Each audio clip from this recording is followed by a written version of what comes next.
Olá, seja muito bem-vindo ao Extrema Performance. Eu sou a Bruna Mann e nós vamos falar de um tema polêmico hoje: carboidrato e exercício.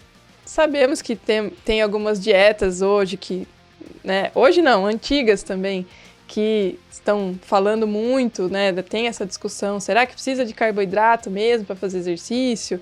Treinar em jejum é bom? Então nós vamos falar muito disso aqui com o meu super convidado, Marcos. Apresente-se, por favor. Olá pessoal, tudo bem? O meu nome é Marcos Quaresma, sou nutricionista. Atualmente eu sou docente na São Camilo e também sou coordenador científico da Associação Brasileira de Nutrição Esportiva. É uma honra estar aqui, muito obrigado. Eu que agradeço a sua presença ilustre. Antes de começar, vamos falar da Cupá primeiro, que é a marca que está nos vestindo esse ano. Todo mundo do Extrema está vestindo Cupá, estará vestindo nas transmissões. Esse episódio vai sair depois do 70.3 Brasília, então você que acompanha a nossa transmissão viu a gente lá na prova. E tem o cupom de desconto, em algum momento vai aparecer aqui para você durante o episódio. E da Kingston, que também é responsável por todo o nosso armazenamento, tudo que a gente produz, tudo que a gente faz aqui, tanto nos podcasts quanto na transmissão. Tem que ter um armazenamento de qualidade confiável para a gente não perder tudo isso. Então a gente conta com a Kingston e também tem cupom de desconto aqui para você, se você quiser comprar um pendrive, todos os produtos da Kingston você tem acesso ao desconto com o cupom que também vai aparecer aqui. Então tem que assistir o episódio inteiro para saber onde vai aparecer esse cupom, né? Exatamente. Então vamos lá, vamos começar já com pergunta que não quer calar. Certo, vamos lá. Para fazer exercício, é necessário carboidrato ou não? Muito bem, a pergunta é ótima e ela tem uma resposta longa, mas vamos lá. Primeiro, é importante lembrar o seguinte: toda vez que a gente começa a se exercitar, ou agora mesmo em repouso parado, as nossas células vão usar várias moléculas para produzir ATP, energia. Dentre essas moléculas, nós temos carboidratos, glicose, gordura, ácido graxo, aminoácidos, embora os aminoácidos sejam pouco utilizados, e a fosfocreatina, que é famosa, inclusive por conta da suplementação de creatina. Quando nós estamos em repouso, a utilização de substratos, de modo geral, ela é baixa porque a demanda é baixa, o gasto energético é baixo. Quando a gente se exercita, o nosso organismo vai se reorganizar para tentar usar tudo que estiver à disposição.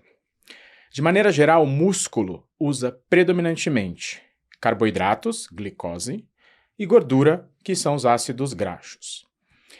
Onde eles estão? O carboidrato está principalmente no músculo esquelético, que nós vamos chamar de glicogênio, e no fígado, que nós vamos chamar de glicogênio também, no músculo muscular, no fígado hepático.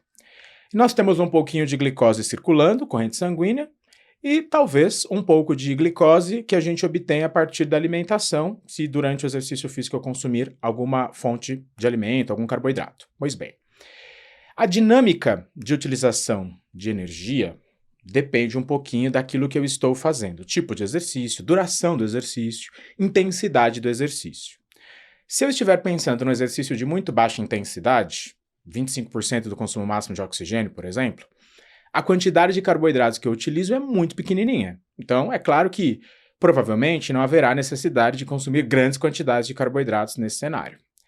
À medida que a intensidade aumenta, no caso da corrida, por exemplo, eu aumento a velocidade, estou reduzindo o pace, o carboidrato vai ser mais utilizado, principalmente aquele que está no músculo esquelético. Eu também tenho um pouquinho de utilização do sanguíneo, então eu aumento o uso de carboidratos. Pois bem, aumentei a intensidade ainda mais, talvez eu faça um tiro, algo mais intenso, a contribuição do carboidrato para a produção de ATP aumenta.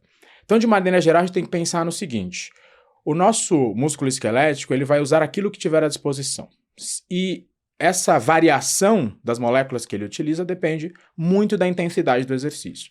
Então, sim, a gente precisa de carboidratos. Sempre, não necessariamente porque a intensidade varia, baixa intensidade, a contribuição do carboidrato, da glicose, ela é pequena.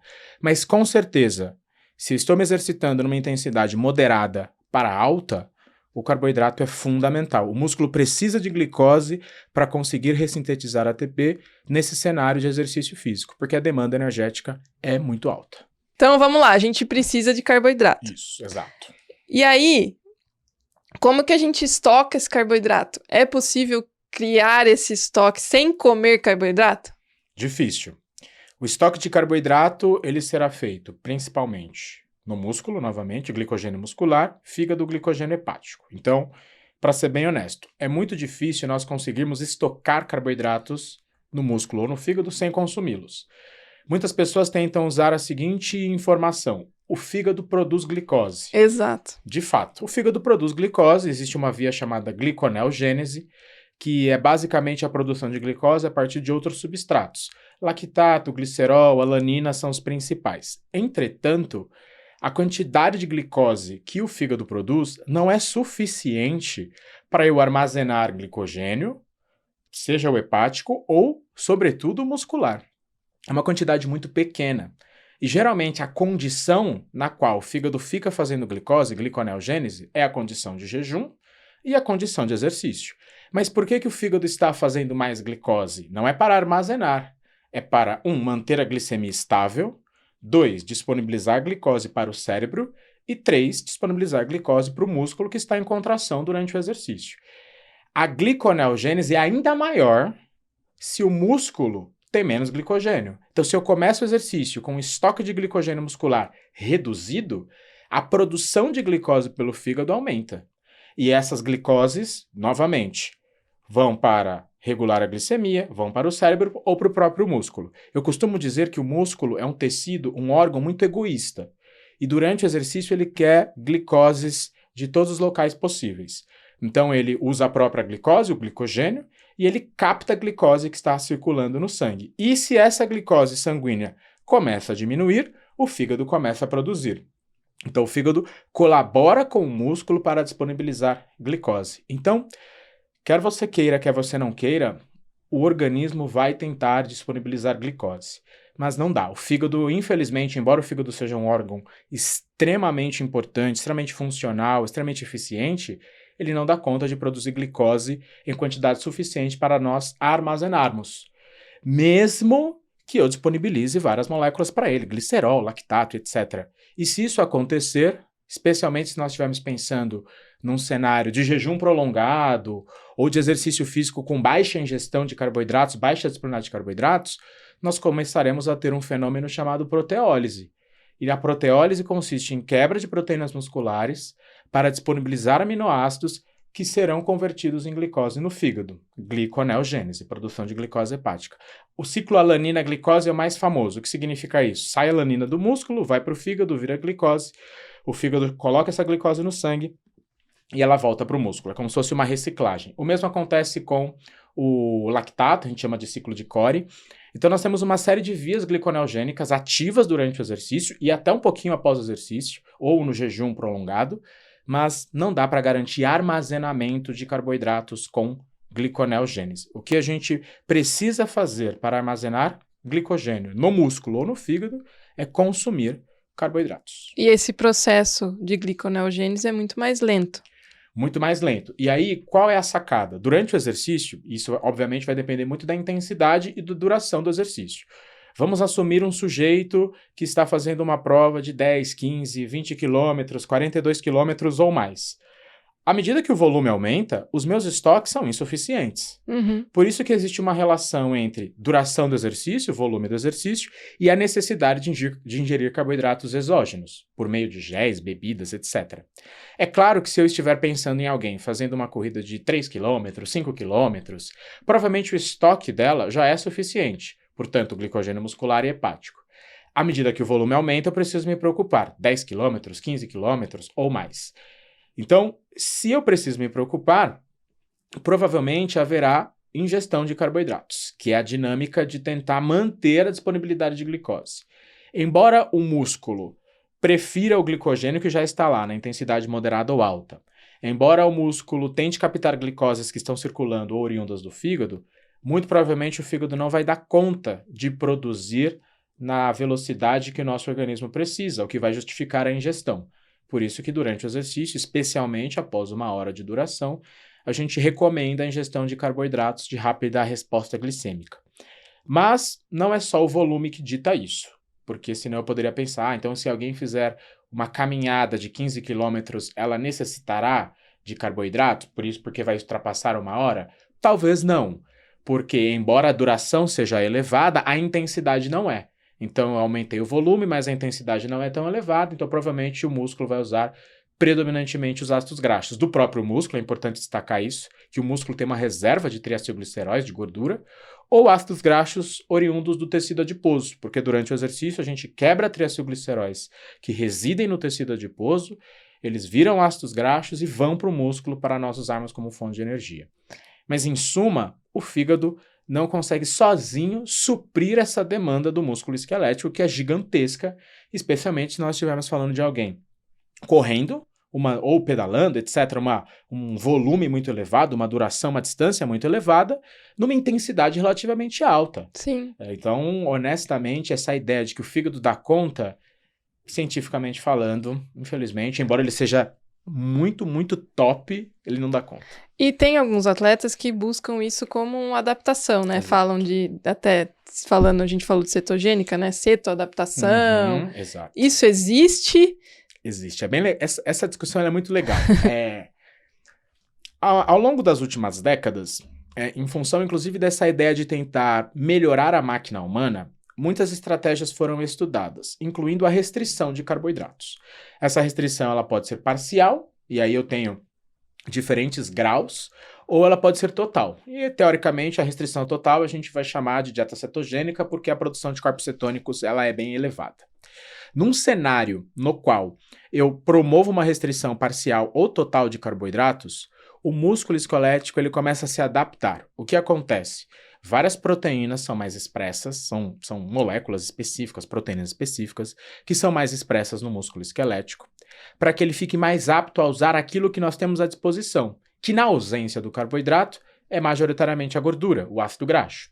Então o músculo ele melhorará a capacidade de internalizar o ácido graxo para dentro de uma organela chamada mitocôndria, bem como vai melhorar a capacidade de oxidar esse ácido graxo, que é o que no dito popular nós chamaremos de queimar a gordura. Aí você só tocou num ponto que todo mundo quer saber. Todo mundo quer saber, exatamente. Como queimar gordura. Exatamente. Então, numa condição de restrição de carboidratos, de fato, o músculo se organiza para melhorar a capacidade de usar gordura. Isso é inegável. Existem várias proteínas que regulam isso, a MPK, projeção alfa, etc. É um processo que talvez nós possamos chamar de biogênese mitocondrial, que consiste num aumento de densidade e eficiência de mitocôndrias para que elas possam oxidar melhor o ácido graxo e produzirmos ATP a partir dele.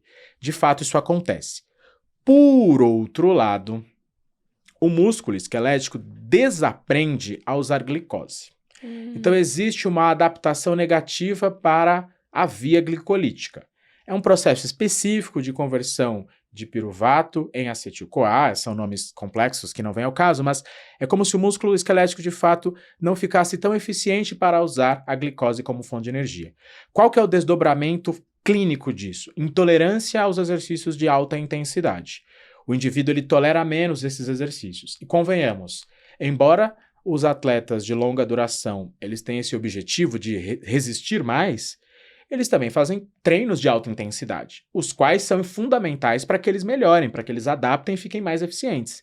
Então eu comprometo a eficiência nos treinos de alta intensidade, porque eu pioro o metabolismo da glicose, a eficiência no uso de glicose como fonte de energia. E dentro desse cenário, o músculo esquelético, ele tenta não só usar o ácido graxo, mas também os corpos cetônicos, daí o termo cetoadaptação. Existe uma tentativa do músculo esquelético de melhorar a capacidade de captar os corpos cetônicos produzidos no fígado, cetogênese, e usá-los para a produção de ATP, lá no músculo, cetólise. Então, para ser bem honesto, o músculo ele tenta a todo custo usar o que tem à disposição. Se você não oferecer carboidratos, ele vai tentar usar os ácidos graxos, os corpos cetônicos. Tá, mas isso muda o desempenho físico? Provavelmente sim, e para pior. O que nós temos de evidência é que as restrições de carboidratos, elas não melhoram o desempenho físico nos exercícios físicos de longa duração. Então, infelizmente, embora tenha um racional muito interessante, eu vou diminuir a ingestão de carboidratos, melhorar a capacidade de oxidar gordura, de alguma maneira economizar o glicogênio, porque se eu uso melhor um combustível, eu economizo o outro. Exato, é o termo que bicombustível, né? Isso, perfeito, é deixar esse carro bem flex, e muito bem flex. Então, na medida que eu diminuo a ingestão de carboidratos e melhoro a capacidade de usar gordura, eu economizo o glicogênio que eu tenho. Então, a ideia seria essa. E é daí que também tem estratégias de carregamento de carboidrato, que as pessoas fazem 1 dia ou 2 dias antes de uma prova importante de longa duração. Poxa, se agora eu, a partir da restrição de carboidratos, sou mais eficiente para usar a gordura e consigo economizar mais o glicogênio, quando eu estiver fazendo uma prova de longa duração, vou economizá-lo, porque eu sou mais eficiente para usar gordura, e vou conseguir executar essa prova de forma mais eficiente, porque eu tenho mais glicogênio guardado. O raciocínio é excelente. Não é tão simples assim. Mas não é tão simples assim. Por quê? Eu não deixo de usar glicose, porque eu preciso dela, por mais que eu esteja mais eficiente para usar o ácido graxo, eu não deixo de usar glicose, e o uso da glicose se torna menos eficiente, o que compromete o desempenho físico. Esse é um elemento muito importante. E, de modo geral, existe uma outra adaptação, não é adaptação, é consequência, que se chama custo de oxigênio. Para oxidar o ácido graxo, o custo de oxigênio ele é maior. Digamos que fica um pouco mais caro produzir ATP às custas de ácido graxo nessa quantidade que eu quero. Então, assim, por mais que eu entenda que as pessoas queiram melhorar a capacidade de oxidar gordura para economizar o glicogênio, o produto final dessa adaptação não é positivo para quem faz exercício de longa duração. Vários estudos fizeram essas comparações, que a gente chama de low carb, high fat diet, versus uma dieta rica em carboidrato constante. As dietas low carb, elas, de modo geral, não superam as dietas ricas em carboidrato em relação ao desempenho físico. E só para fechar esse raciocínio, porque é importante também, essas intervenções, elas acabam gerando com muita frequência o que a gente chama de baixa energia disponível, baixa disponibilidade energética. E a baixa disponibilidade energética, especialmente pela falta de carboidratos, gera uma série de desordens imunológicas e metabólicas que maximizam o risco de infecções oportunistas e lesões, sobretudo fraturas ósseas. E assim, convenhamos, se nós estivermos pensando nos atletas, eles treinam muito e, de fato, eles já estão numa condição de risco aumentada. Se eu submeto ele a uma condição de estresse porque ele não está ingerindo uma molécula crucial, que é o carboidrato, eu estou só piorando a condição dele, ou melhor, maximizando o risco de lesões, infecções oportunistas e outras maleficências acontecerem. Então, as pessoas têm muito medo do carboidrato, eu não sei porquê. Assim, não é uma questão de, se eu vou comer, vou engordar. Não, fique tranquilo. É uma questão de demanda. Você merece? Coma. Não merece? Não, reduza. E aí a gente cuidado, entra num outro assunto, que é justamente isso. Como que a gente consegue absorver esse carboidrato durante o exercício? Porque daí a outra ponta é conseguir absorver o máximo possível de carboidrato, e tem muita gente que passa mal. Isso. A gente vê muitos atletas passando mal, principalmente de alto nível. Eu cheguei a consumir 100 gramas por hora. Muito legal. E passei mal, mas consumi, porque, né, a nutricionista mandou, a gente faz. Passa mal. Mas assim, mesmo. Passei mal, muito mal. E até assim, a gente vai discutir até no que foi consumido, em termos de, né, química, enfim. Mas é isso. Na outra ponta tem 120 gramas de carbo falando, consome que vai melhorar. E o pessoal da cetogênica, não precisa de carboidrato. E aí as pessoas acabam ficando muito confusas no que fazer, Exato. qual estratégia usar. Legal. Então é importante a gente também falar do outro lado. Assim, pensando em tudo que você falou, só pra gente tentar resumir, né, a cabeça de quem tá assistindo a gente, assim, tá, legal. O que eu penso? Eu tenho que ter energia disponível. Perfeito. Se eu não tiver, meu corpo vai se virar. Qual é o custo disso? Boa. Sem carboidrato, eu não vou ter essa energia, ele vai ter que se virar pra buscar. Durante um treino, um esforço, um treino, né, com uma intensidade elevada, eu vou sacrificar muito meu corpo. De repente, se eu for fazer um treino em baixa intensidade, eu não vou precisar consumir tanto carboidrato assim. Então, aí entra a individualidade que a gente sempre fala aqui, que é muito importante, né, para cada um, cada demanda, enfim. Pensar no atleta como um todo. Mas é importante a gente falar que também, na minha visão, não precisa ser tão radical. 100% 100%, 100% tudo, né? Exato. Você traz à tona uma teoria que se chama a teoria do combustível adequado para o trabalho. É uma teoria que propõe que, basicamente, a oferta de carboidratos tem que estar em concordância, em consonância com a demanda. E essa teoria ela é muito boa. Então, qual que é o nosso raciocínio? Eu calculo o gasto de energia daquele exercício e considero qual molécula vai ser usada predominantemente. Porque nenhum exercício físico eu uso só carboidrato ou só gordura. Eu uso sempre os dois. Isso é importante falar. Porque na cabeça das pessoas, é a mesma coisa você falar, você sempre vai, por exemplo, que um velocista é 100% anaeróbio. Não é. Não é. Então, assim, durante o exercício físico, nós vamos... não vou colocar fosfocreatina na jogada, mas nós vamos usar sempre carboidratos e gordura. De novo, esse carboidrato chama glicogênio, ou pode ser um pouquinho de glicose sanguínea, e no caso da gordura, pode ser a gordura que está no próprio músculo, triacilglicerol intramuscular, ou a gordura que está no tecido adiposo. Muito bem. Se eu faço uma restrição de carboidratos, eu melhoro a capacidade de oxidar gordura, prejudico a capacidade de usar glicose. No frigir dos ovos, isso é um problema para quem faz exercício físico de curta ou de longa duração. Tá, do outro lado da ponta, eu tenho que ingerir carboidratos. O que eu percebo? As pessoas também superestimam o efeito ergogênico que os carboidratos têm. E eu, como profissional, como nutricionista, eu preciso sempre colocar numa balança. O risco de ingerir um carboidrato durante o exercício físico é superior ao benefício do carboidrato em termos de ergogenia? Porque se eu tenho um risco maior em relação ao benefício, pode ser que eu prejudique, eu comprometa a prova daquele atleta e isso para ele vai ser o final dos tempos. Para ele vai ser algo extremamente horrível. Então eu tenho que tomar muito cuidado. Muitas vezes a gente precisa oferecer uma quantidade menor de carboidrato do que a própria recomendação propõe, porque eu sei que com essa quantidade eu garanto uma glicemia estável, garanto que ele consiga finalizar a prova sem queixas gastrointestinais. Ah, mas você não atingiu a recomendação proposta pelo Colégio Americano de Medicina do Esporte. Tudo bem, mas eu garanti com que ele finalizasse a prova. Então, o que eu percebo? Que as pessoas saem do 8 e vão para o 80. Para você conseguir atingir as recomendações de carboidrato, é muito importante você tolerar isso. E a tolerância é um desafio. Existe um conceito chamado treinamento intestinal, que a gente geralmente oferece para o atleta carboidratos durante o exercício físico, em diferentes intensidades, etc., para que ele consiga tolerar aquilo.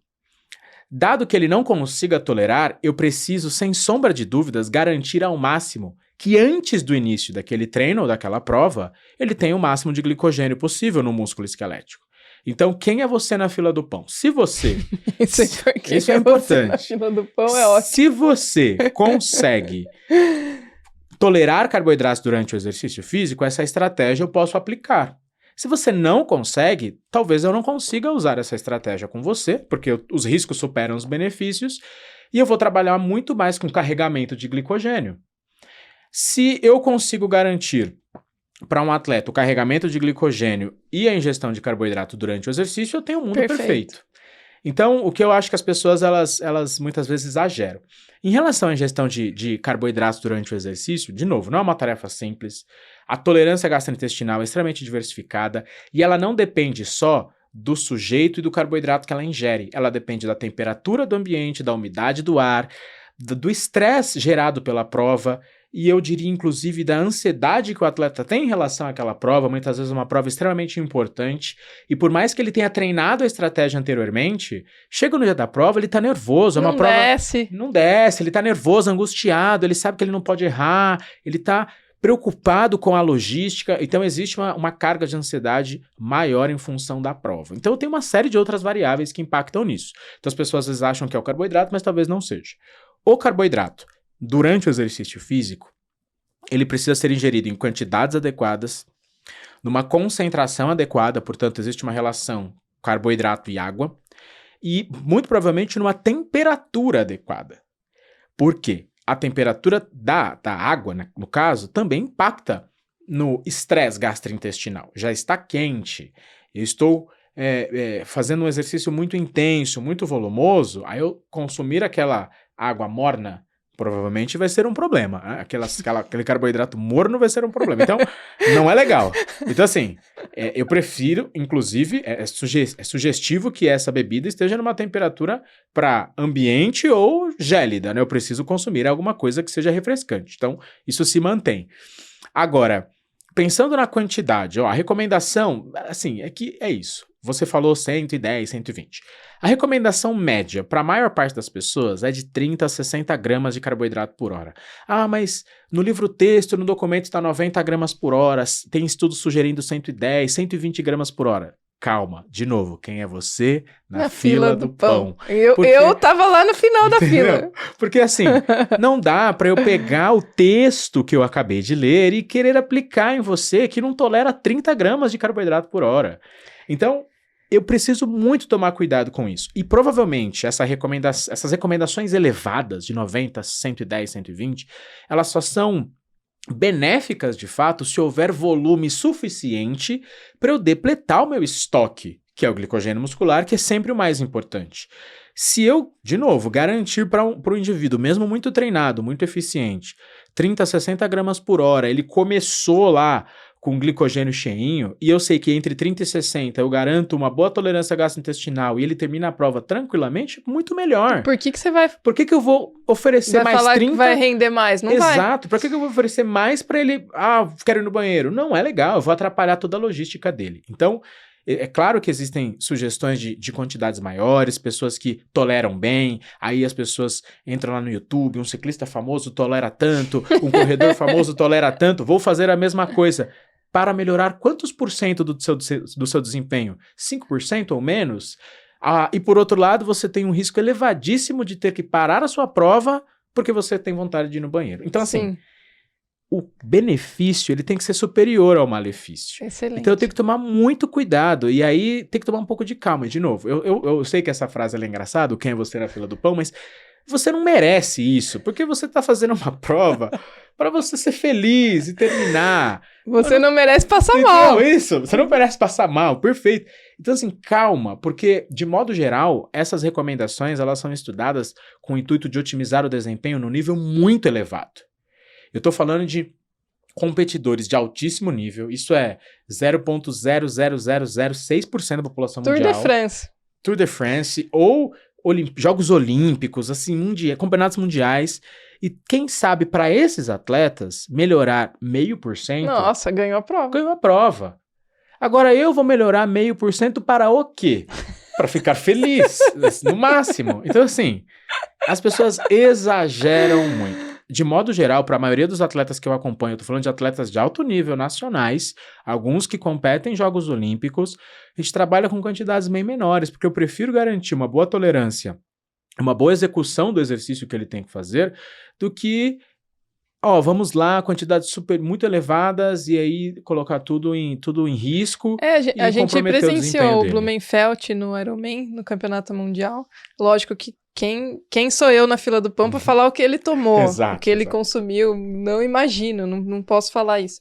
Mas a gente presenciou ele vomitando durante a prova algumas vezes. Pausa rápida para você que está assistindo esse programa, que a gente tem um recado especial. Você que é treinador, profissional da saúde ou entusiasta do esporte, esse ano a gente vai dar continuidade ao projeto de sucesso do ano passado, os simpósios do Ironman Brasil. Após a excelente recepção que teve no ano passado, o Dr. Leandro Gregorucci, que é diretor médico do Ironman, resolveu expandir essa discussão científica e prática dos esportes de endurance. Serão 6 simpósios esse ano discutindo os 4 grandes temas: medicina esportiva, treinamento esportivo, fisioterapia e nutrição. 5 desses eventos acontecem na sexta-feira, que antecede as provas de 70.3 das etapas do Ironman Brasil. E para coroar esse calendário, a gente vai ter o segundo simpósio Ironman Brasil, que acontece em Jurerê Internacional, lá em Floripa, antes do Ironman Brasil, que vai ser quinta, sexta e sábado, assim como foi no ano passado. Então, se você é médico, treinador, coach de assessoria esportiva, fisioterapeuta, nutricionista, você é muito bem-vindo para assistir esse simpósio. Se você é estudante ou profissional de outra área, também.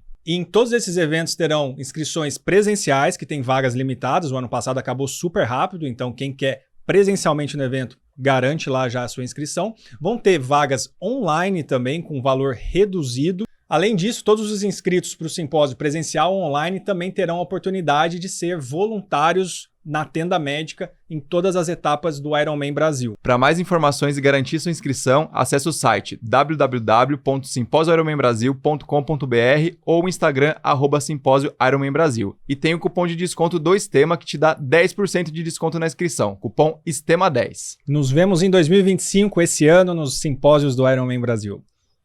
E pelo que a gente sabe, ele consome bastante, enfim, mas nada, lógico, não posso afirmar. E aí entra uma outra pergunta, que é muito comum também. Então as pessoas, então o ciclista do Tour de France está consumindo 100 gramas de carbo por hora, eu vou consumir, eu olho o rótulo do meu suplemento e somo lá e vai dar. 100 gramas. Tá, isso. mas o quanto eu absorvo? Boa. Essa é uma bela pergunta. E até corroborando essa reflexão, absorção. Porque pensa assim, quando eu consumo um carboidrato, dependendo do tipo do carboidrato, ele precisa ser digerido. O processo digestivo, agora que nós estamos aqui em repouso, paradinhos, ele é mais eficiente. Durante o exercício físico, especialmente em condições de alta temperatura, alterações na umidade do ar e etc., a digestibilidade é menos eficiente. Por quê? Porque existe um fluxo sanguíneo desviado para o tecido muscular que está em contração. Nesse cenário, durante o exercício físico, a gente vai sofrer algo chamado hipoperfusão esplânica. Os órgãos esplânicos, eles ficam com uma oxigenação menor e uma oferta de energia de modo geral menor. Então, a minha eficiência digestiva reduz. Então, eu tenho que considerar esse fator. Por isso que durante o exercício, a gente só recomenda moléculas que são de fácil digestão. Então nós temos o oligosacarídeo maltodextrina, que é muito famoso, alguns disacarídeos, como a sacarose, ou a molécula pronta, o monossacarídeo, a glicose ou a frutose. São moléculas que talvez consigam, no caso dos óligo ou disacarídeos, serem digeridas mais rapidamente e absorvidas mais rapidamente. Então já existe uma preferência por isso, porque a eficiência digestiva é menor. Vamos supor que eu consuma um carboidrato, essa digestão seja muito boa, essa absorção ela seja muito boa. Dependendo da concentração, pode ser que a molécula não atinja o músculo esquelético. O que significa isso? Eu estou correndo, estou pedalando, consumi uma bebida, um gel de carboidrato, o que quer que seja. Mas se não estiver na concentração correta, pode ser que a molécula de glicose, que é o que eu quero, não atinja o músculo esquelético, ou seja, não exerça a função principal que é entrar no músculo para sofrer glicólise, para ser oxidada e me ajudar a produzir ATP. Muitos atletas pensam assim, eu consumo o gel, eu consumo a bebida, eu consumo a barra de carboidrato e eu não sinto desconforto gástrico, então tudo bem. Não necessariamente, porque você pode não ter problemas digestivos, mas talvez você não esteja entregando glicoses para o músculo na velocidade que você precisaria entregar para melhorar o desempenho. Então, eu tenho uma barreira adicional, que não é só digestiva, é também de entrega. Por isso que a gente fala muito de concentração das bebidas. De modo geral, essas bebidas, os estudos que avaliaram o efeito de bebidas contendo carboidratos, eles sugerem uma recomendação, uma concentração que varia entre 6% a 8%. Então vamos assumir meio litro de água, entre 30 e 40 gramas de carboidrato. Então veja que a quantidade de carboidratos para a água não é tão simples de ser atingida, porque o volume de água é bem alto. Muito alto. A pessoa vai começar a chacoalhar, ela vai se incomodar. Então será que ela tolera? Talvez não tolere tanto. Então a gente tenta entrar em estratégias de fracionamento. Já que você não vai consumir 30 gramas de uma vez com meio litro de água, tudo bem. Então você pode consumir uma quantidade menor de carboidratos e de água e fracionar mais. Eu consumo picadinho a cada 10 minutos, a cada 15 minutos, a cada 20, a cada 30. Não existe uma regra de fracionamento dentro daquela hora. As pessoas acham que existe uma regra ou que eu tenho que tomar de uma vez. Não. Eu posso fracionar, posso dividir isso aos pouquinhos. Depende da minha tolerância gastrointestinal, depende do meu treinamento prático para realmente puxar uma garrafinha, abrir um gel, puxar o gel, pegar uma água que está disponível ao longo do trajeto de uma prova. Então tem uma série de logísticas para serem sanadas para que o indivíduo escolha a melhor estratégia para ele usar durante uma prova. Não existe uma regra, mas é importante falar sobre isso. Não é porque você não sente desconforto gastrointestinal que você está entregando glicoses corretamente para o seu músculo esquelético. Então, Mesmo um gel de carboidrato, o ideal é que ele seja consumido com água, para que a gente chegue o mais próximo possível de uma concentração adequada, relação soluto-solvente, para que essa molécula atinja melhor o músculo esquelético. Aí eu tenho uma pimenta nessa discussão, que qual é? As empresas atualmente têm optado por adicionar muitos ingredientes nos géis de carboidrato. E isso é pior, porque eu estou adicionando cafeína, estou adicionando nitrato, estou adicionando uma série de outras moléculas que vão dificultar ainda mais essa concentração que eu preciso atingir. Porque essa concentração não se deve só ao carboidrato, se deve a todos os solutos que estão naquele solvente. Ou seja, eu tenho que considerar todas as moléculas que estão ali. Todas elas. Então, às vezes as pessoas falam, nossa, esse gel tem um montão de coisa, tem aminoácidos, tem nitrato, ele tem... É melhor. Talvez não, porque você vai dificultar ainda mais a entrega de carboidratos para o músculo. Então, nesse sentido, quanto mais simples, melhor, com certeza. Com certeza. Entendi. Nossa, é muito interessante pensar assim, o soluto solvente. Exatamente, porque toda vez que eu colocar um ingrediente ali, a concentração muda. Essa osmolaridade, que aqui não necessariamente são sinônimos, mas a gente vai tratar como sinônimos, porque dentro desse cenário é bem parecido, muda. Então, se eu colocar muita coisa ali, eu vou ter uma solução hipertônica, e aí eu não consigo entregar direitinho moléculas para o músculo. Se tem muito pouco, ela é hipotônica, é um problema. Por isso que a gente tenta atingir uma bebida, uma solução isotônica, que é equilibrada e capaz de entregar moléculas para o músculo. Então, eu tenho certas preocupações quando eu vejo as pessoas consumindo géis de carboidrato que tem muitos ingredientes e acham que é melhor. Talvez não seja. Talvez não. E aí, vamos lá, uma outra pergunta. Como que eu vou saber? Então, eu não tenho desconforto nenhum. Então, eu tô tomando gel lá, tô tomando todas as bebidas possíveis, tô ingerindo. E eu falo, tranquilo, tudo isso aí que o Marcos tá falando, ó. Eu faço. Eu faço e tô passando ileso. E aí, você falou, isso não quer dizer que eu esteja absorvendo. Como que eu, como atleta, vou saber se eu tô conseguindo realmente absorver e usar. Perfeito. É uma pergunta muito boa e que a resposta não é tão simples e não é fácil. E, na verdade, a gente não tem um parâmetro. Esse é o problema. Monitorar atletas de alto rendimento, monitorar atletas que usam estratégias para melhorar o desempenho, que usam recursos ergogênicos, é uma tarefa, é bem difícil, é bem desafiador. Por quê? Eu não tenho um parâmetro pontual, objetivo. Como eu sei que você está absorvendo muito bem, entregando glicoses para o músculo? Se eu não fizer exames específicos, eu não consigo. Então a gente hipotetiza que a ausência de problemas intestinais é algo que vai relacionar com a entrega adequada para o músculo esquelético, se a bebida está numa concentração adequada. Então eu pego todos esses parâmetros. Eu não tenho uma variável que vai falar, você está entregando direitinho para o músculo. Infelizmente nós não temos. Mas a gente precisa estar perto do atleta. Isso significa que a gente vai monitorar com ele medidas métricas que ele e o treinador utilizam para avaliar o desempenho físico. E essas métricas, à medida que o desempenho físico melhora, à medida que nós estamos falando de um atleta de altíssimo rendimento, são bem mais difíceis de nós avaliarmos numericamente. Como eu sei que um atleta melhorou usando um gel? De modo geral, eu preciso avaliar o tempo dele, percepção de esforço. Então, são métricas que eu não consigo ver de longe. Lactato, né? Produção de lactato. Eu preciso ver marcadores. E alguns marcadores, sejam eles clínicos, bioquímicos, etc., vão me sugerir que está dando certo. Mas, de modo geral, para ser bem honesto, o problema gastrointestinal com a ingestão de carboidratos durante o exercício é um importante marcador para estamos no caminho errado. A gente precisa modificar a rota. Os atletas começam, não estou nem falando agora de atletas, entusiastas, corredores amadores, ciclistas amadores, etc. Começam a ingerir carboidratos. Abri um gel lá qualquer que me indicaram. No meio da prova, no meio do treino, quis ir no banheiro. É um indicador que ou ele não tem tolerância para tal, ou ele consumiu sem ingerir carboidratos adequadamente, ou ele, de fato, não estava num ambiente interessante para isso, porque estava muito quente, umidade do ar alterada. Então, existem muitos fatores. Então, não é uma tarefa... A composição, né, como você falou. Exatamente. A composição, as moléculas que lá estão. Então, não é uma tarefa simples. Monitorar parâmetros que vão indicar se está chegando glicose no músculo. Na verdade, isso é bem desafiador, porque eu precisaria marcar essa glicose e acompanhá-la no organismo. Existem uma série de técnicas de marcação para saber se ela está chegando no músculo esquelético, está sendo oxidada. Então, clinicamente falando, eu e meu paciente, eu e meu corredor, eu e meu triatleta, etc., é muito difícil de nós termos parâmetros objetivos. Então, eu preciso que realmente haja uma interação profissional-paciente bem próxima.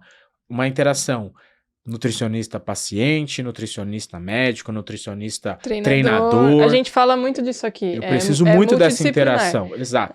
O nutricionista nunca vai trabalhar sozinho, Nunca, o médico nunca vai trabalhar sozinho.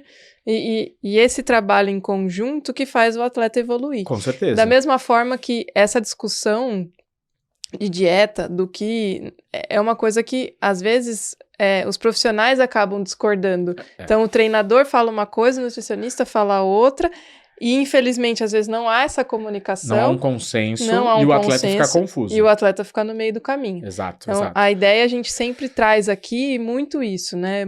Buscar profissionais que sigam a mesma linha para você seguir um caminho. Porque não adianta, você como atleta vai ficar perdido. Você não vai saber o que você vai fazer e vai acabar sendo prejudicado. Porque um vai trabalhar de uma forma, outro vai trabalhar de outra. O atleta fica super confuso. Fica confuso. É igual, por exemplo, o triatleta. Ele vai treinar natação com um treinador, bike com outro e corrida com outro. E ninguém conversa. Ninguém conversa. Ele vai morrer. Não tem como. Não tem como. Não, mas é legal esse seu ponto, porque, de modo geral, a gente tenta trabalhar, até porque a gente está na área acadêmica e etc., a gente tenta trabalhar com aquilo que a gente chama de práticas baseadas em evidências. Aí tem as suas ramificações. Aí nutrição baseada em evidência, medicina baseada em evidência, fisioterapia baseada em evidência, enfim, práticas baseadas em evidências científicas.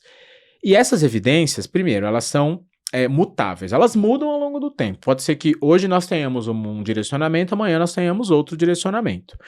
Então, à medida que o tempo vai passando e a evolução científica vai acontecendo, a gente consegue mudar as nossas intervenções, dialogar melhor. Por exemplo, outrora, o lactato, o ácido lático, no caso, era o causador da fadiga, hoje já não é mais. Então, as pessoas precisam sempre estar atentas à evolução científica acerca daquela temática, no caso, ciências do esporte, medicina do esporte, para tentar lidar com o atleta da melhor maneira possível. É uma constante evolução. Inclusive, aproveitando que a gente está falando sobre isso, sobre evolução científica, quando as pessoas... Voltando à história da dieta pobre em carboidratos. Olha só que interessante. Quando as pessoas fazem uma dieta pobre em carboidratos, cetogênicas e etc., aí elas falam, beleza, já que eu não consumo muito carboidrato, eu vou usar gel de carboidrato durante o exercício. Já que eu não consumo de modo geral, eu vou usar o gel. A eficiência do gel de carboidrato é muito menor quando a pessoa faz uma dieta pobre em carboidratos. A eficiência digestiva do carboidrato é menor, a absorção é menor, a entrega para o músculo é menor e a oxidação é menor. Então, não basta simplesmente consumir o carboidrato, sim ou não. Existe um cenário metabólico que vai determinar se você usará aquela molécula de forma eficiente ou se você não vai usar. Então, tem muitos detalhes. É um quebra-cabeça complexo. O atleta está lá no meio, eu concordo que ele recebe uma gama de informações, faz isso, faz aquilo, redes sociais, falando um monte de coisa.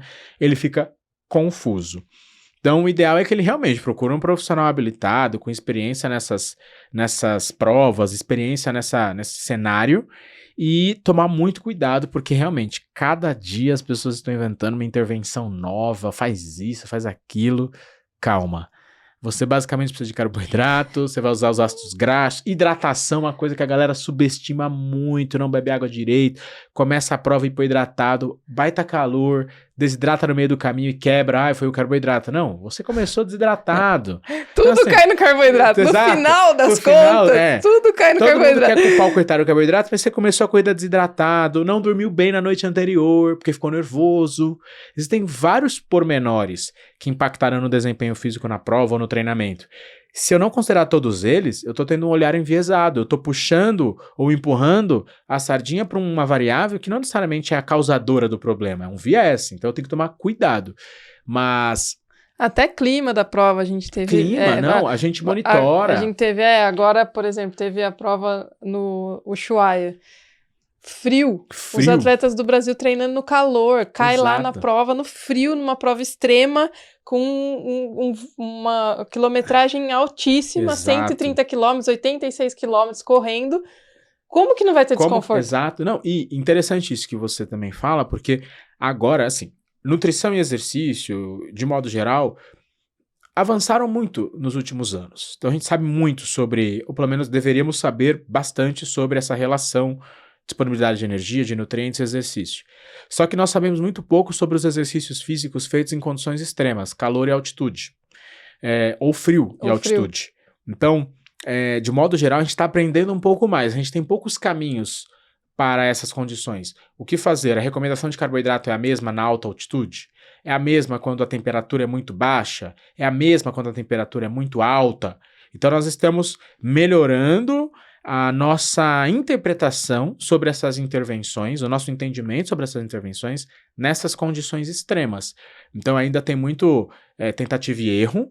A gente vai, de fato, tentar replicar aquilo que a gente sabe no ambiente normal, no ambiente mais estável, mas isso não significa que haverá necessariamente uma extrapolação. Pode ser que tudo que nós sabemos de recomendação pro que a gente vai chamar de situação normal, numa condição extrema, altitude ou temperatura, provavelmente vai mudar. E se mudar, eu preciso entender como muda para voltar para o laboratório e estudar aquela intervenção, aquela estratégia numa outra condição para aplicá-la. Ou, se possível, aplicá-la em campo. Estudos de campo são muito interessantes por isso, porque a gente consegue entender melhor o fenômeno na vida real. Só para você entender, a gente entra num laboratório, a gente controla a temperatura, controla a umidade do ar, controla uma série de variáveis para a gente não ter diferença entre as intervenções, mas ao mesmo tempo eu distancio o atleta do mundo real. A gente chama isso de validade. Eu tenho uma alta validade interna porque eu consigo controlar o ambiente e testar aquela intervenção de modo que eu saiba que não é efeito adverso ou um efeito enviesado, é efeito da intervenção. Por outro lado, eu não sei se no ambiente ele vai realmente responder da mesma maneira, porque a condição que ele testou, a intervenção, é completamente da condição real. Então, é um pouco do que a gente pode fazer uma correlação com a potência no ciclismo. Antigamente não existia medidor de potência. Então, para você fazer um teste, você tinha que ir no laboratório, com temperatura controlada, aí na bike do laboratório que não era sua bike, e aí só aquela bicicleta media a potência. E aí você ficava treinando. Eu sou dessa época, tá? Quando eu estudei na Unesp, eu ficava fazendo isso. Ficava treinando na potência, que seria o ideal para você manter. Só que aí chegava na rua, tinha vento, subida, descida, e aí como que você ia estimar a potência? Tinha que meio que lembrar da sensação, acho que eu tô no meu limiar, e não tinha. E hoje, com os medidores de potência, a gente consegue saber instantaneamente a força que a gente tá fazendo. Foi um marco no ciclismo muito grande. Eu acredito que se a gente conseguir, de alguma forma, ter esses marcadores, conseguir fazer esses testes em campo cada vez com uma qualidade maior, né, com uma confiabilidade, a gente vai ter uma evolução muito grande na nutrição. Chama acurácia. Eu preciso melhorar a acurácia daqueles marcadores que eu tenho, das intervenções que eu tenho, em diversos cenários. Não é simples, por isso que, de modo geral, a gente tem que incentivar a pesquisa dentro das universidades, públicas ou particulares, para que a gente consiga obter dados que permitam com que a gente aplique nos atletas e eles, de fato, melhorem. Se é uma pesquisa dentro do laboratório, ou outdoor, ou na rua, etc., não importa, mas que a gente consiga realmente ajudar o atleta da melhor maneira possível. Então, assim, é muito desafiador. É uma área super interessante, mas é muito desafiador. E, honestamente, deve existir uma parcimônia ali dos dois lados, né? Porque tem esse outro lado da moeda também. Muitas vezes o atleta, ele, de certo modo, assedia o prescritor, né? Eu vi alguém fazendo, quero fazer também. Calma. Ele tem que ter paciência, escutar o profissional, falar, olha, você não está nessa condição, você não Volta está... lá. Quem é você na fila do pão? Quem é você na fila do pão? Perfeito. Porque, calma, assim, eu não posso extrapolar, não vai dar certo. Ele quer fazer, pode dar, mas é um risco. A gente fala muito sobre doping. Sim. Doping é um tema que envolve muito o pessoal do alto rendimento. A gente vai entrar em outro, vamos fazer um podcast sobre isso, mas é a mesma, calma, não vai, pega leve, toma cuidado. Sim. As pessoas precisam pegar leve, e muitas vezes o profissional tem que ser o portador dessa coerência em termos de Sim. prescrição, organização e, obviamente, a interação entre os profissionais é o caminho perfeito para que aquele atleta tenha mais subsídios, mais informação, mais orientação para ter Melhorar um a bom performance. desempenho. E é isso, né? Ó, eu vou guardar uma pergunta pro final. Tá. Nós estamos se aproximando ao final. Eu vou falar aqui dos patrocinadores do Claro, nosso fica à podcast. vontade. Mas guarda aí que Vai. vai ter Meu a Deus. última, a A derradeira. pergunta é essa. Vai. Pode tomar uma Vou aguinha tomar aí. água até para refrescar, né? Vamos falar dos nossos patrocinadores. Contamos com a 4 Investimentos, onde você tem desconto em seguro viagem e seguro bike. Então, vale a pena conferir seguros pela Omint. Se você for cliente da 4, você tem um desconto a mais ainda, que é cumulativo. Então, vale a pena dar uma olhadinha lá em tudo que eles oferecem. A Cashme, que é uma fintech do grupo Cirela, onde você tem crédito com garantia de imóvel. Então, você pode impulsionar os seus sonhos com esse crédito com garantia de imóvel. E tem vários produtos que estará aqui no QR Code em algum lugar dessa tela. Tem a Centauro, que também temos o cupom de desconto, que você pode comprar tudo que você precisa para fazer o seu exercício, tênis, roupa para nadar. Não dá para bike também tem na Centauro, dá para comprar tudo lá. Caraca. E aí temos o cupom do Estema e tem o cupom da Z2 também, que a Z2 patrocina o Estema desde o ano passado, está com a gente nas transmissões. Temos o cupom do Estema que também vai aparecer aqui. Agora eu vou para a última pergunta. Manda lá, tô preparado. O nitrato, vamos falar dele. Você falou da absorção, então quanto mais coisas ali para absorver durante o exercício, talvez não seja tão interessante.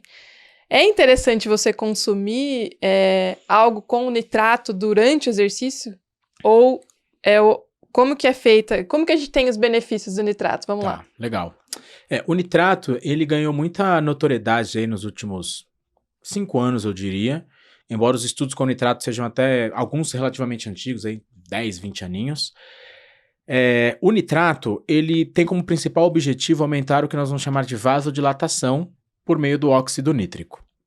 Então, o propósito talvez do nitrato principal seja melhorar o oferecimento de oxigênio para o tecido muscular e ele tem sido muito mais utilizado para exercícios de fato submáximos, exercícios de longa duração. Muito bem.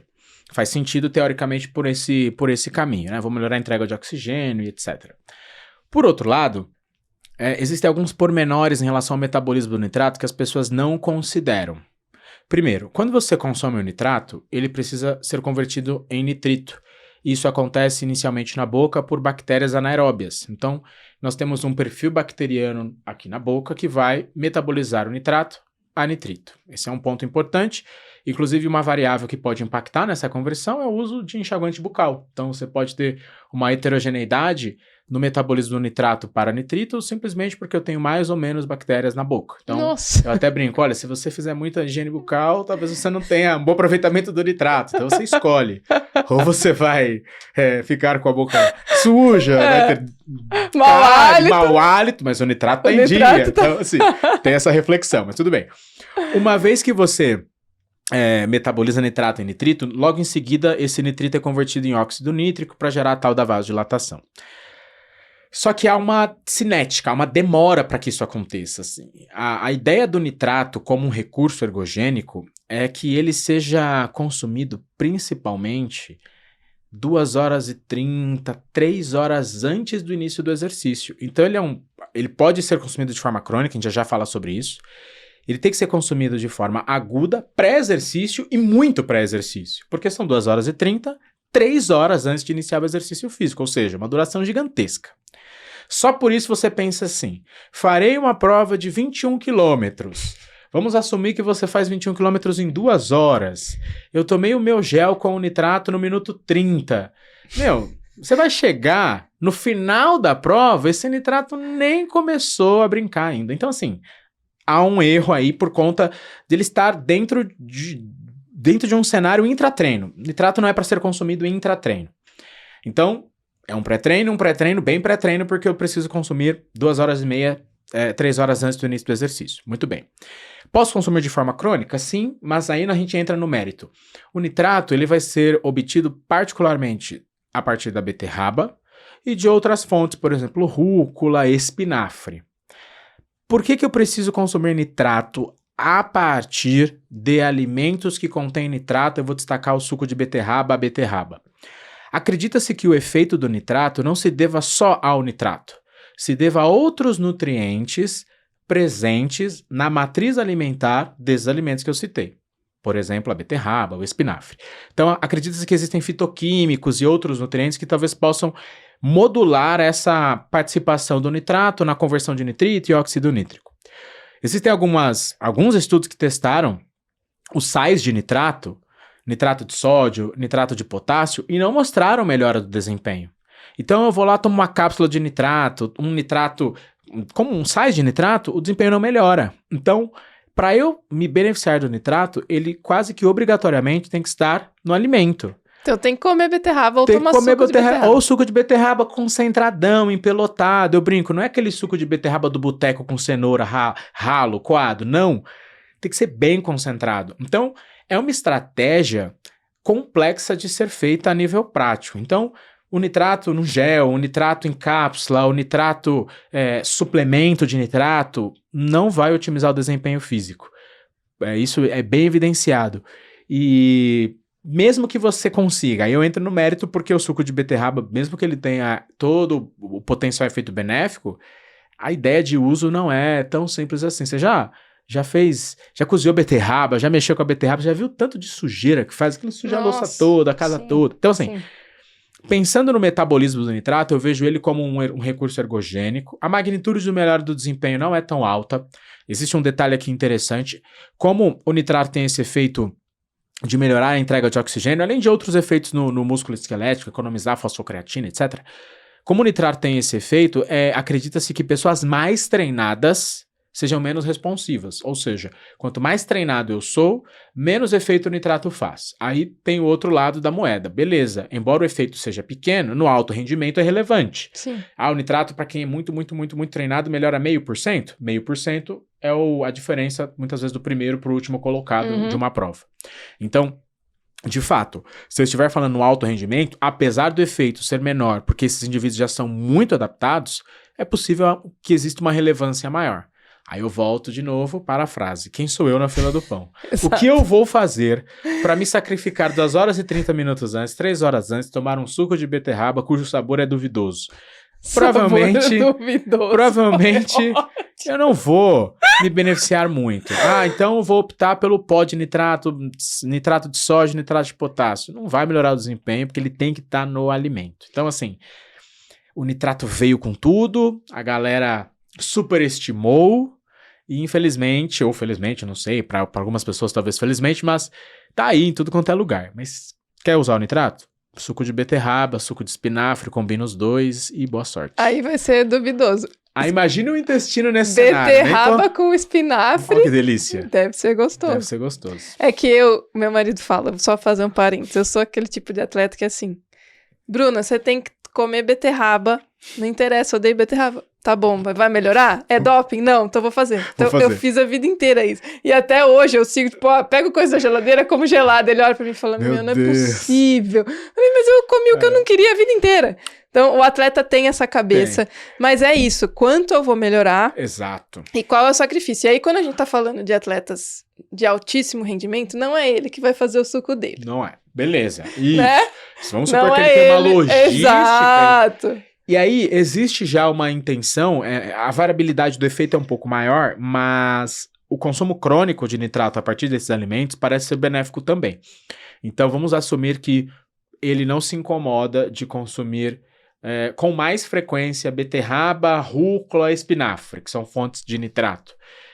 Ok, se dentro do padrão alimentar dele, ele aceita bem esses alimentos com uma frequência elevada, quem sabe ele possa se beneficiar dessa maneira. Agora, usar suplementos isolados de nitrato não é o caminho. Como eles estão dentro dessas formulações, nós não sabemos. As pessoas colocam nitrato em pré-treino, tem nitrato no gel, tem nitrato tudo quanto é lugar. Nós não sabemos o efeito ergogênico, provavelmente não é por conta disso. Eu preciso da matriz alimentar e preciso consumir muitas horas antes do exercício. E esse, para mim, é o critério crucial, porque se eu tenho que consumir 2 horas e 30 minutos antes do exercício, 3 horas antes do exercício, não faz muito sentido eu consumir durante o exercício. As pessoas alegam assim, mas se a duração do exercício físico for elevada, for uma prova de muitas horas, Faz sentido esse raciocínio. Entretanto, o nitrato de sódio, o nitrato de potássio, que são esses sais de nitrato, aparentemente não melhoram o desempenho. Então eu volto pro suco. Você vai consumir um suco de beterraba rico em nitrato no meio do exercício, no meio de 3, já passaram 3 horas, tem mais 3, você vai consumir? Não vai. E volta no que você falou do quantidade de coisas, do soluto que você vai colocar para digerir. Não, e aí eu vejo que é uma estratégia do ponto de vista de aplicação complexa. É um pré-treino, pode ser consumo crônico. Se eu conseguir estruturar uma logística de ingestão de suco de beterraba rico em nitrato nesse cenário, tudo bem, o atleta vai se beneficiar, mesmo que um pouquinho, sobretudo se ele for mais treinado. Mas, honestamente, é desafiador. E olha que eu acompanho muito atleta de alto rendimento.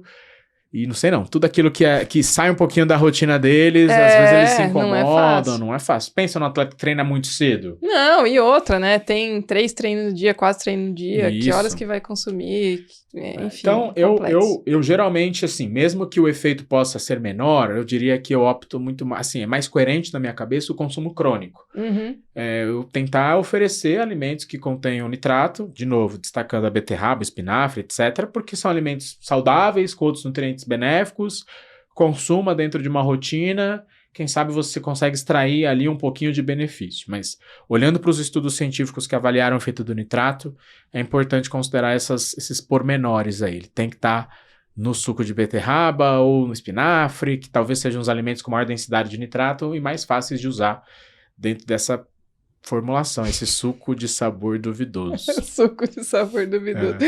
Excelente, fechamos com chave de ouro. Quem é você? Resumo do episódio. Quem é você na fila do pão? Suco de sabor duvidoso. Exato. Mas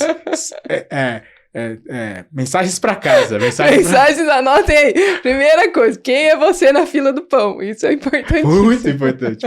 É a informação mais importante. Brincadeiras à parte, muito obrigada. Eu que agradeço, uma honra. Nossa, muito foi muito. Eu acho que esse papo foi incrível. Tem muito conhecimento. Muito obrigada por eu que agradeço. Ceder o seu tempo aqui com a gente. A gente vai deixar o seu contato aqui. Bacana. Então, legal. Fala seu Instagram, onde as pessoas te encontram, porque as pessoas vão te procurar. Vão. Arroba nutricionista Marcos Quaresma, Marcos com U. Se não for isso, é alguma coisa assim. PhD, Marcos Quaresma. Vai estar aqui, vai estar aqui. Bom, vamos colocar na descrição, você vai ser assim. marcado. E quem quiser, por exemplo, pegar os estudos científicos que eu comentei, que eu falei, fiquem à vontade para solicitar. É uma discussão complexa. Tem o pessoal que, não, veja bem, eu tomo, não acontece nada. Sempre tem, né? Sim, teremos muitos comentários. Claro. Mas as evidências científicas estão disponíveis, né? Eu ficaria até bem feliz de compartilhar e discutir com quem quiser discutir esse tema, porque é um tema que eu trabalho, vivo, acho que é bem interessante. Isso é muito legal, porque sempre surgem dúvidas e aí a gente sempre deixa à vontade para os nossos ouvintes entrarem em contato, perguntarem, aí eu entro em contato com você, a gente responde. Estou à disposição, vai ser um prazer. Que legal, eu fico muito feliz. Obrigada pela sua presença mais uma vez. Muito obrigado. Obrigada a você que acompanhou mais um episódio.